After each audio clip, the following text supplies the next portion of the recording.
the Jewish Channel's Week in Review.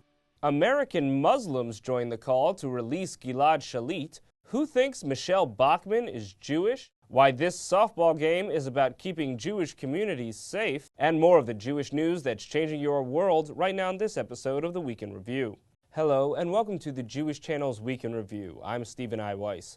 Prominent Muslims in the United States are calling for the release of captive Israeli soldier Gilad Shalit. Shalit was captured by Hamas in 2006 and had his 6th birthday in captivity passed this week. Hamas has not allowed Shalit to be visited by observers from the Red Cross, and Hamas has not released any proof of life of Shalit since this 2009 video. For years, Israel has been negotiating for Shalit's release, and reported concessions that Israel has offered include thousands of Palestinian prisoners and even potential bargaining chips and an Israeli-Palestinian peace deal. But now, 11 leading U.S. Muslims are calling on Hamas to release Shalit with no preconditions at all. Signatories to the letter include the only 2 Muslim members of Congress, Democrats Keith Ellison of Minnesota and Andre Carson of Indiana, as well as the leader of the Cordoba Initiative, Imam Faisal Abdul Rauf, who has become particularly well known of late for his efforts to build an Islamic cultural center near Ground Zero. Other signatories include a former Pakistani ambassador to the United Nations and a representative of the Islamic Society of North America. The letter discusses the Muslim holy month of Ramadan and states, quote, "We urge you to act upon our higher calling to charity and compassion by releasing Israeli Corporal Gilad Shalit," adding, quote, "Hamas's inhumane detention of Shalit undermines the Palestinian people's legitimate aspirations for human rights and a state of their own, existing in peace and security beside Israel." But while those Muslim leaders, including Muslim members of Congress, are going out of their way to express sympathy with the Jewish cause, one Republican presidential candidate is reportedly getting a Jewish boost by accident. Michelle Bachmann has been called many things during the current race for the Republican presidential nomination in 2012, but almost no one has called her a Jew, except for some Republican donors apparently confused by her last name. Bachmann has been quite vocal on the campaign trail about her Christian beliefs, but the New York Post has said that some Jewish donors are apparently still confused, thinking she is Jewish. Of course, anyone paying almost any attention to Bachmann in recent years wouldn't have a hard time finding out that she's not Jewish. In addition to explaining her Christian beliefs on the campaign trail, she also talked about them at the AIPAC convention last year. There's also the fact that she has 2 N's in her last name, which isn't common in Jewish spellings. Oh, and of course, there's this. Here's the big issue. The president doesn't want to have to be confronted with priorities and spending because he has a lot of chutzpah. Meanwhile, when it comes to other members of the right wing of the Republican Party and Jewish issues, we've seen a number of creative approaches from Tea Party leaders trying to combine their various political principles with support for Israel, and one new bill is tackling the upcoming vote in the United Nations on a Palestinian state. The bill, sponsored by 57 members of Congress and introduced by the chairwoman of the House Foreign Affairs Committee, is proposing to end U.S. foreign aid to any nation that grants upgraded status to the Palestinians. In Israel, the response to the upcoming United Nations vote is taking a more direct approach. The Israeli military is providing supplementary training and non-lethal weaponry to West Bank settlements over concern about potential clashes after the vote. But while no one can be sure what will happen between Israelis and Palestinians in the coming months, actual violence did break out this week within the Orthodox Jewish community in Jerusalem. Ultra-Orthodox protesters lined up in front of a new girls' school to prevent it from opening this week and got into violent clashes with students' parents. The protesters state they are concerned about modesty standards in the area surrounding Beit Shemesh.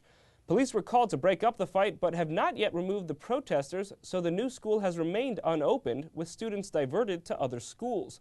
The ultra-Orthodox mayor of Beit Shemesh stated that he could not guarantee the security of the girls trying to attend the school. In other news of sexual segregation in Israel, 4 female combat soldiers were ordered to leave their unit because male yeshiva students would be joining it. In a letter to their battalion commander, the 4 women wrote, "They are kicking us out not because we are not good enough, but because we are women. We have nothing against the yeshiva boys and nothing against halakha.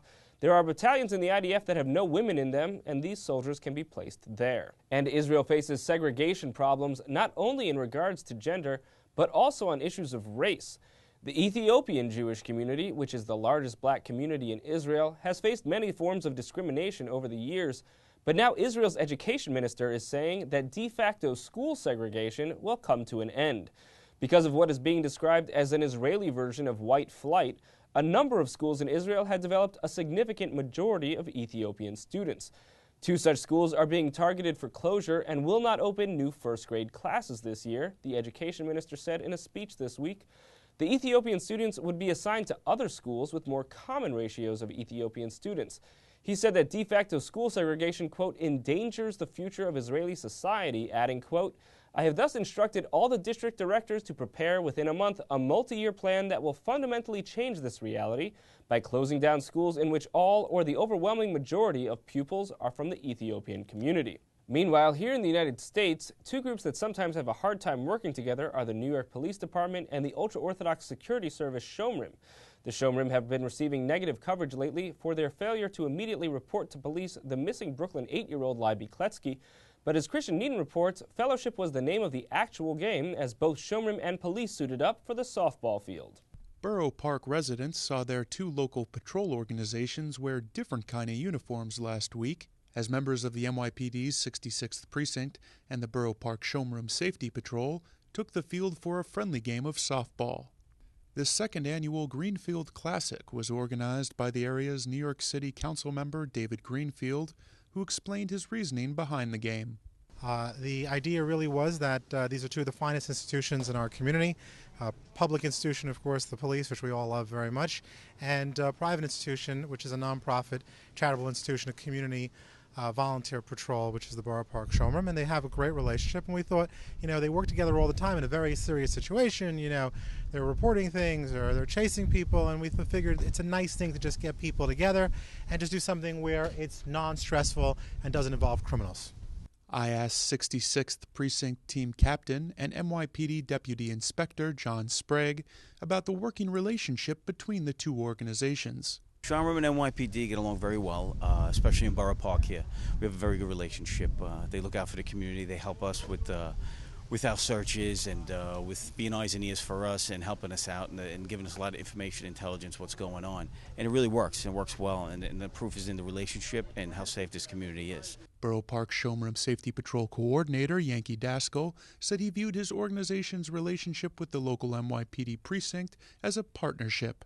We have a great relationship with the 66 NYPD, and this is one of the things that we do to show how close we are with them.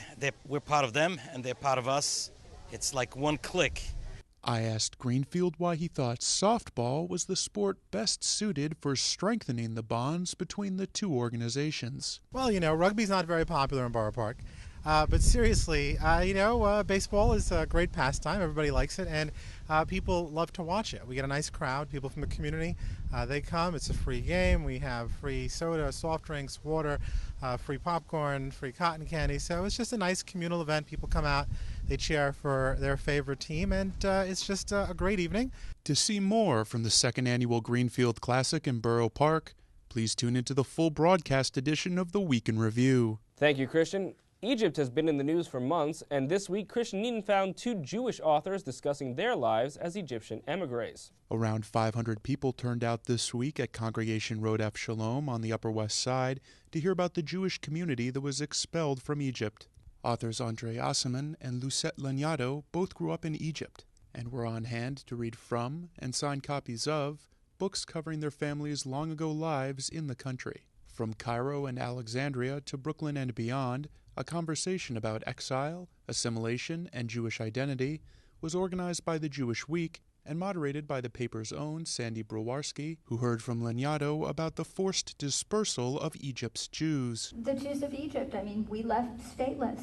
We left with nothing, and we just sort of made our way to the ends of the earth and, tried to rebuild our lives as best as we can. And some of us didn't. Some of us, the older ones, simply died of broken hearts. Lanyado, who is a senior writer and cultural reporter for the Wall Street Journal, said the Egyptian Jewish exile has been particularly destructive to a sense of Jewish community. One of the great tragedies, I think, of the Jews of Egypt and of the Levant is that a community that was pretty cohesive, where, like Andre, families lived within blocks of each other, was forced, to scatter to the ends of the earth. They left for Adelaide and Toronto and Montreal and Brazil, wherever they could get papers. Osman's family came to Egypt after his uncle struck up a friendship with the future King Fahd I while attending university in Italy, and was later invited to move to Egypt,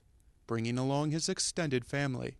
When Osman returned to his former home of Alexandria, though, decades after leaving at age 14, he said he was keenly aware of the absence of the cultural variety that he had grown up with. There were no Greeks, there were no Italians, there were no Armenians, even though I never knew Armenian. There was nothing, there were just Egyptians. And that was not the Alexandria I knew. The Alexandria I knew was a melting pot.